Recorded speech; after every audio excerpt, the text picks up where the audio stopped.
Vous écoutez Radio Lomé, il est 12h30.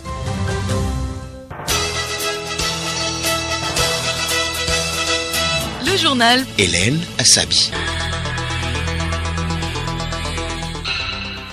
Mesdames et messieurs, bonjour et merci de nous suivre dans ce journal dont voici le sommaire. Environ 208 000 candidats composent depuis ce matin sur l'ensemble du territoire national dans le cadre des examens du certificat d'études du premier degré CEPD. Le ministre en charge des enseignements primaires et secondaires a effectué une tournée dans certains centres d'écrit pour s'enquérir du bon déroulement des épreuves et surtout du respect des mesures barrières dans la lutte contre le coronavirus. La GIZ appuie les postes de contrôle frontaliers dans la lutte contre la Covid-19. Des matériels de protection ont été offerts à la douane togolaise ce matin. Nouvel épisode dans les soucis juridiques de Donald Trump. L'enquête du procureur de New York sur les finances du président pourrait bien être plus large et s'étendre à des faits de fraude.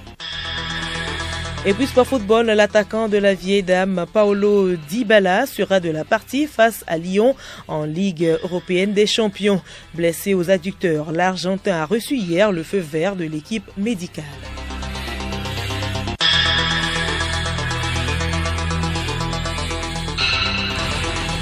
radiolomé.tg.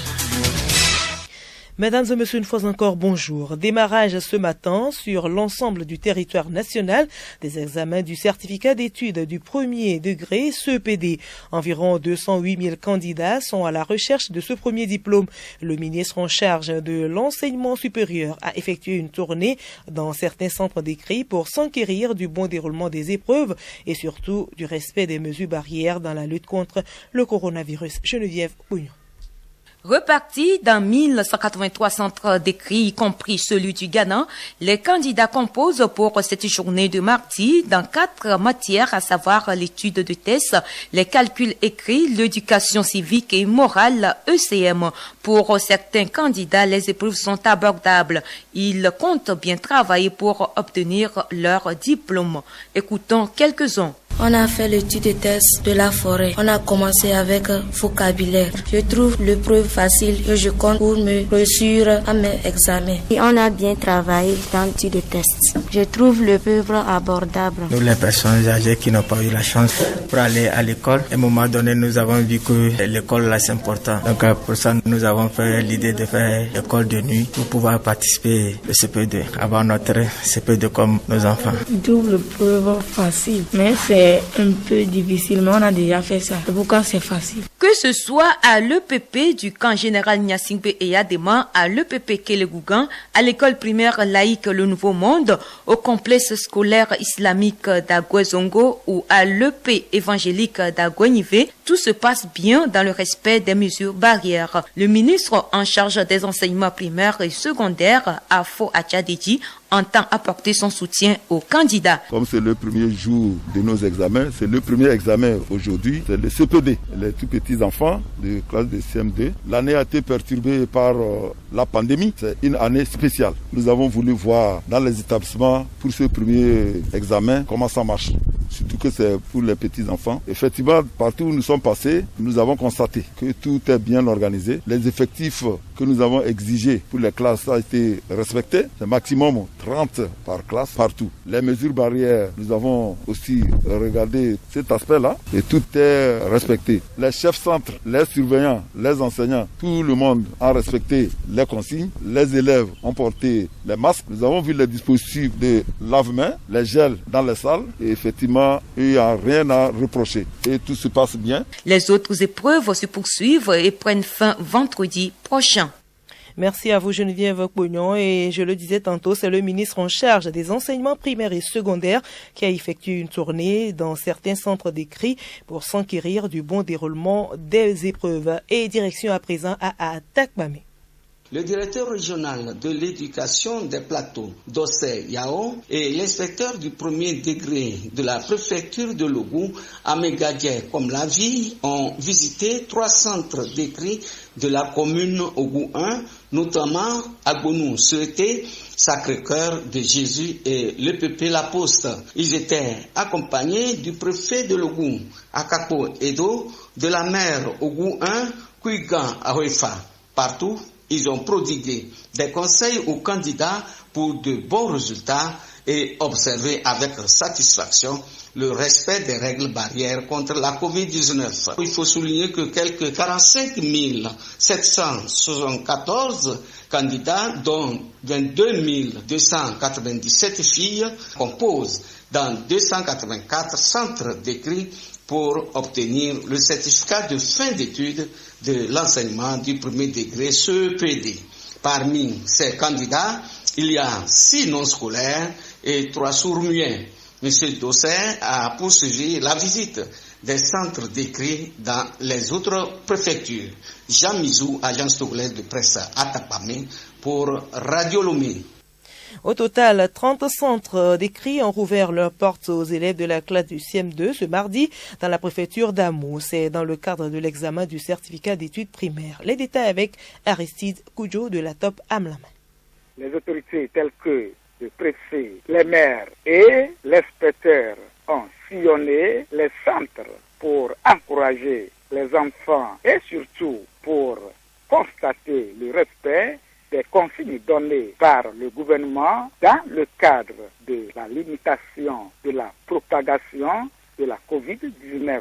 L'inspecteur Amou Nord et Sud, Topo, comme nous fait le compte rendu. Nous venons de faire le tour des centres écrits dans la préfecture de l'Amou, notamment à Amlamé. Nous avions eu à visiter le centre de l'école centrale. Nous avions constaté dans les centres la présence de tous les surveillants convoqués et les dispositifs de lave-mains avec les gels mis à la disposition des centres pour un bon déroulement du CEPD 2020 qui est organisé dans des conditions un peu particulières cette année, notamment avec la crise sanitaire de Covid-19.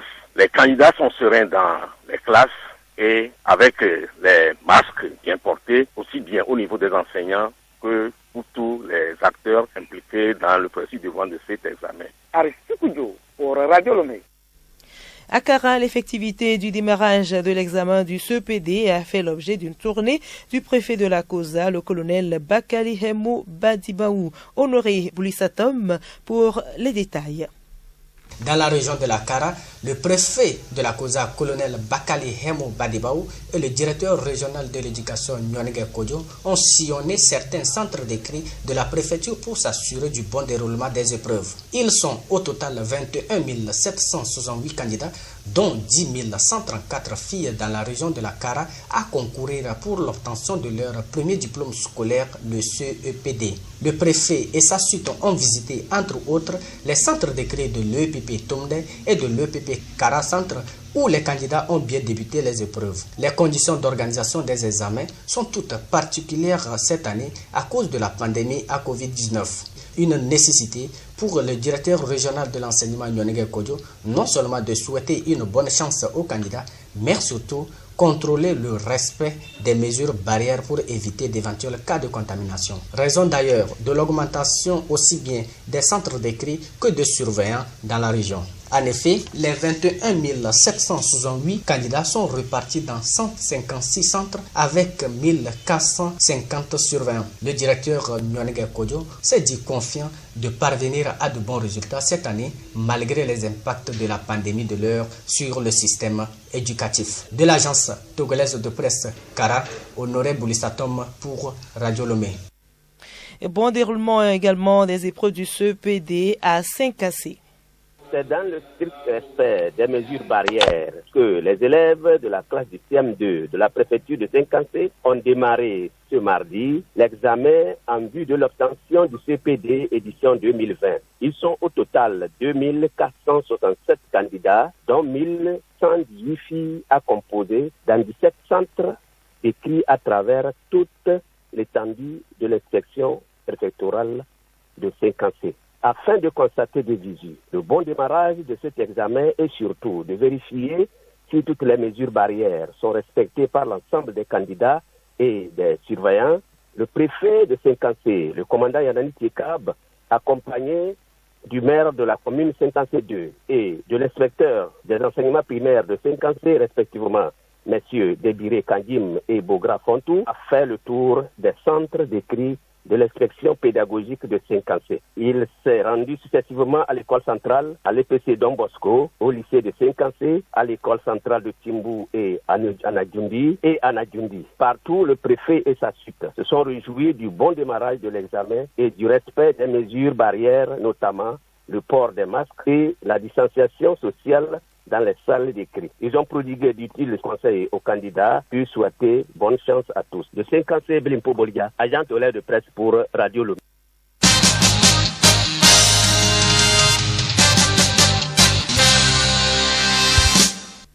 Et je vous l'annonçais tantôt en titre, l'Allemagne, à travers son service de coopération, GIZ, appuie la donne togolaise dans la riposte contre la pandémie de coronavirus. Une cérémonie de remise officielle de dons de kits anti-Covid-19 s'est déroulée ce mardi à Lomé. Mathias Bigbeni. D'un coût d'environ 4 millions de francs CFA, le don est composé de 1500 masques homologués en tissu tenu douane, 100 packs de 100 gants en latex, 300 bouteilles de 500 mg de gel solution hydroalcoolique. Cette action se situe dans le cadre du partenariat historique de coopération entre la République fédérale d'Allemagne, l'Union africaine et la CEDEAO dans la riposte contre la COVID-19 dans l'espace frontalier de plus de 20 États. Le représentant résident de la commission de la CEDEAO, Honvo Raoul, a rappelé les efforts de l'Allemagne aux côtés de son institution et rassuré du bon usage du lot réceptionné. Occasion pour le chef de la diplomatie allemande au Togo de féliciter le gouvernement pour les mesures anti-Covid efficaces qu'il a mises en place. Matthias Welten, ambassadeur de l'Allemagne au Togo. Les douaniers en particulier sont très exposés au virus parce qu'ils se trouvent à des lieux où il y a des voyageurs qui puissent transporter le virus. Et pour une meilleure protection, une meilleure efficacité des frontières et le contrôle, nous pensons que c'est très important de soutenir les douaniers, le personnel sur place. Auparavant, le représentant du commissaire général de l'Office togolais des recettes OTR, Atta Kakra, commissaire des douanes et droits indirects, a exhorté les agents à un bon usage des kits. Merci à vous, Mathias Bigbeni. Autonomisation de la femme. Le ministère de l'Action sociale a procédé ce matin à la remise de dons aux femmes du groupement Sourou. Cette initiative entre dans le cadre de l'apothéose de la célébration de la journée de la femme africaine. Ce don est composé essentiellement de matériel de construction, d'une enveloppe de 500 000 francs CFA, d'un dispositif de lave-mains et de savon liquide. Et justement, les femmes ont été sensibilisées sur les mesures barrières au Covid-19 afin d'éviter la propagation de l'épidémie. La journée de la femme africaine, célébrée le 31 juillet dernier chaque année, donc, est observée cette année sous le thème « L'unité dans la diversité pour la lutte contre le racisme et la Covid-19 en faveur de l'autonomisation des femmes ». L'aéroport de Lomé a redémarré ses activités depuis samedi dernier. Hier, l'Agence nationale de l'aviation civile a procédé au dernier réglage avec les différents acteurs. Selon le directeur de l'agence, le colonel Doksim Nyamalata, tout est en place pour assurer une sécurité maximum sur le plan sanitaire. Léontine Togima. Selon le colonel Latagnaman, le virus n'ayant pas encore de remède, seul le respect absolu des gestes barrières va contribuer à faire reculer progressivement la pandémie. À cet effet, il a rappelé les mesures de prévention et de protection mises en place à l'aéroport. Il s'agit notamment des laboratoires modernes opérationnels sur la plateforme et à l'Institut national d'hygiène qui permettent aux voyageurs de se faire enregistrer 72 heures avant le départ, de se soumettre au test de Covid-19 qui doit être obligatoirement négatif, ce qui permet d'obtenir le OK confirmant que vous êtes en règle. En outre, les mesures de sécurité sont désormais renforcées, notamment le contrôle des documents, faire en sorte que les gens les touchent moins, le passage systématique dans une salle de désinfection totale avant le début des formalités, l'accès limité au hall d'enregistrement, le marquage de la distanciation au niveau des sièges d'attente, la vérification des renseignements des voyageurs sur des tablettes affectées aux agents de l'immigration. En plus de tout ce dispositif de contrôle rigoureux, l'ancien système de contrôle concernant les autres produits illicites sont toujours en place. Par ailleurs, le premier responsable de l'ANAC a fait savoir qu'avant que le chef de l'État n'autorise la réouverture de l'aéroport, il avait d'abord examiné le rapport technique. Il y a eu des réunions au niveau de l'OACI, de l'IATA et de l'OMC qui ont demandé à remplir deux conditions préalables. Tout d'abord, au niveau de l'aéroport, désinfecter tout l'aérogare, faire des marquages au sol pour respecter les mesures barrières, installer un système de désinfection avant l'entrée au hall, veiller au port obligatoire du masque. Ensuite, au niveau des aéronefs, procéder aussi à la désinfection, avoir les masques, respecter la distanciation à bord, sans compter que des compagnies ont soumis un système de renouvellement de l'air qui permet de désinfecter les passagers toutes les 2 minutes.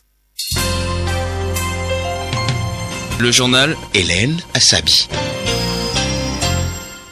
Hors du Togo, en RCA, des partis politiques d'opposition et des organisations de la société civile et diverses personnalités appellent les autorités à une concertation nationale.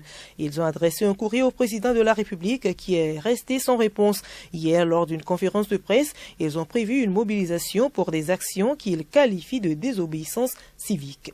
Nouvel épisode dans les soucis juridiques de Donald Trump. L'enquête du procureur de New York sur les finances du président pourrait bien être plus large et s'étendre à des faits de fraude. Édouard Sonon.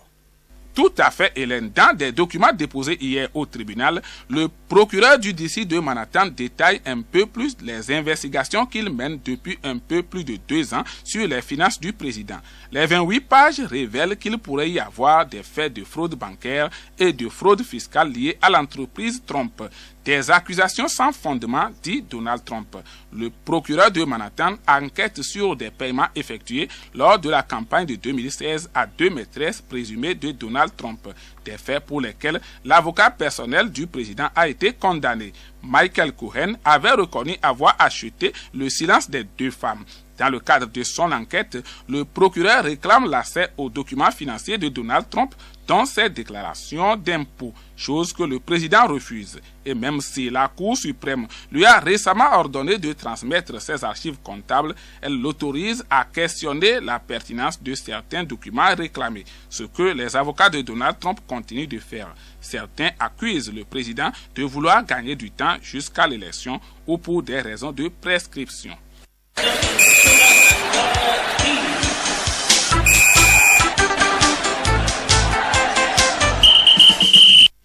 Sport football, l'attaquant de la Juventus, Paulo Dybala, est bien présent dans le groupe qui va affronter Lyon en Ligue des Champions. L'Argentin a reçu le feu vert des médecins du club, Henri Ochocho.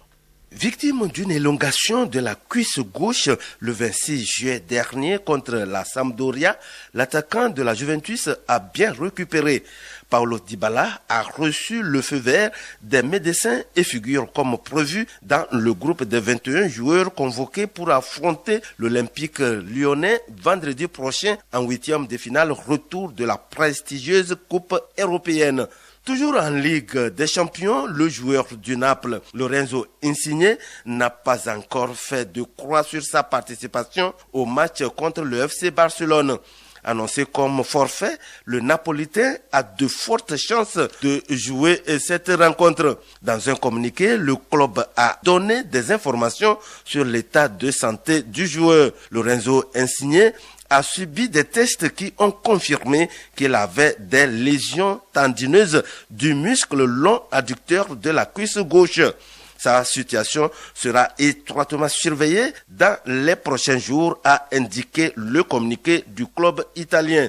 Pour rappel, Naples joue le Barça le samedi prochain. En Espagne, le club espagnol Barcelone demande l'annulation de sa relégation. Le club juge injuste les conditions dans lesquelles s'est achevée la saison après le confinement lié à la pandémie du coronavirus. Football toujours, la prochaine saison du championnat italien débutera dans 1 mois et demi. La date du coup d'envoi a été fixée lundi. La prochaine saison de Série A démarrera donc le 19 septembre prochain. La Juventus remettra alors en jeu son Scudetto, un titre dont elle a le monopole depuis 9 ans. Des équipes comme la Juventus, l'Atalanta et Naples risquent dans ce cas d'avoir à peine un mois de repos si jamais elles vont au bout du final 8 de la Ligue des Champions. Dossier transfert pour terminer, ce n'est plus qu'une question de... Fernand Torres devrait s'engager en faveur de Manchester City ce mardi. Après avoir passé les tests médicaux à Barcelone, l'ailier de 20 ans va signer donc un contrat de 5 ans avec les Citizens et le club mancunien devrait verser 25 millions d'euros, soit environ 16 milliards et demi de nos francs à Valence, plus 12 millions d'euros, soit environ 8 milliards de nos francs de bonus.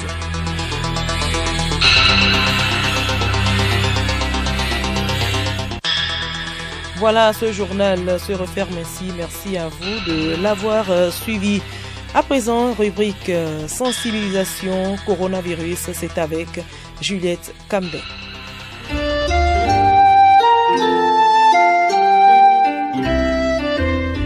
Le projet évaluation des phytomédicaments pour améliorer le pronostic de la maladie Covid-19 au Togo, initié par l'Université de Lomé, a été présenté à la presse.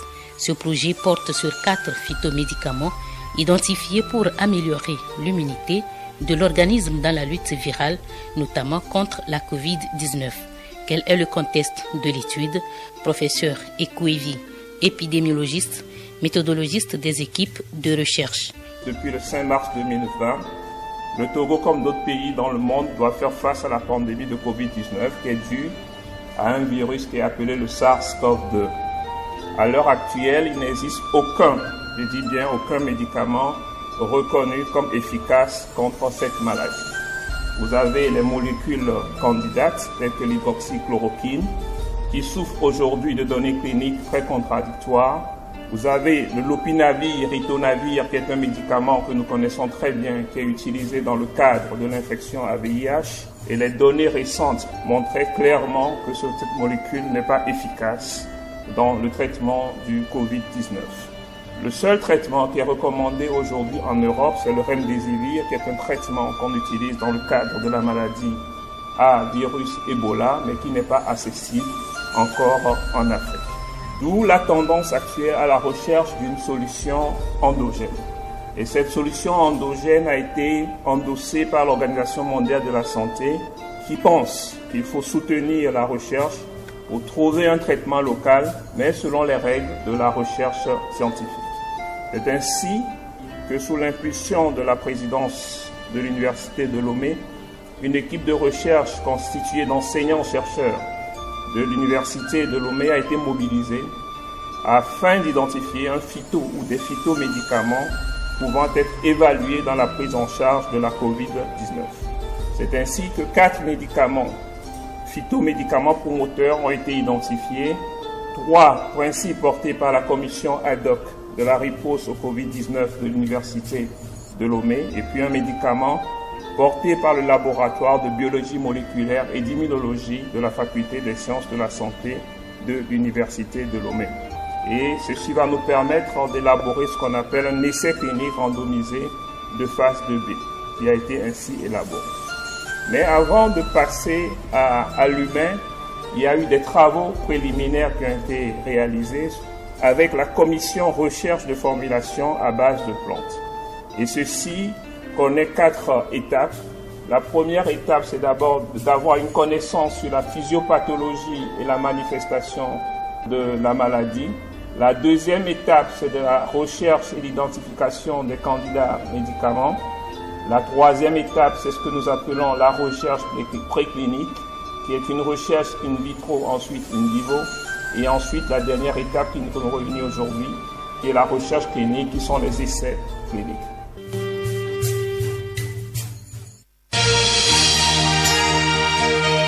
Radio Lomé, boîte postale 434, email radiolomé@radiolomé.tg. radiolomé.tg